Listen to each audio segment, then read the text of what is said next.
трети с 14 наказателни точки Александър Методиев е потварил едно. Браво!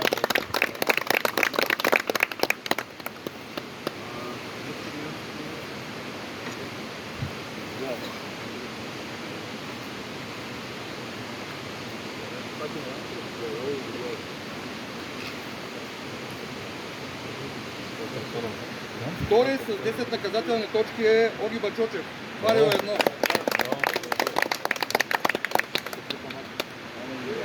Айде още една.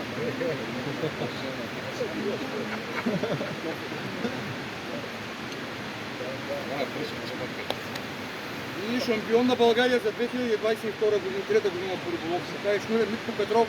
Браво! Браво!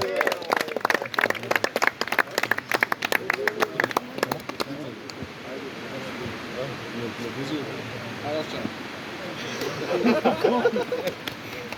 Не очакваш, че така ще стане.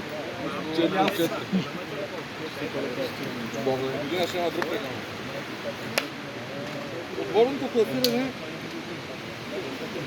Отборното класиране трети с 53 точки с тримерите 2. Браво!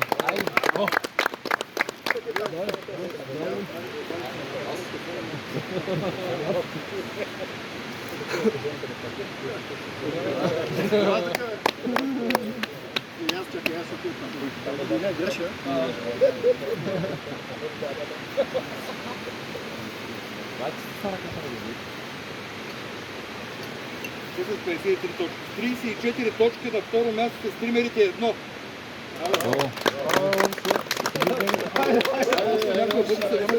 Вземи ти нещо. И отборен шампион на България за 2023 година по риболов на изкуствено мухари Шнурев Парио едно. Браво!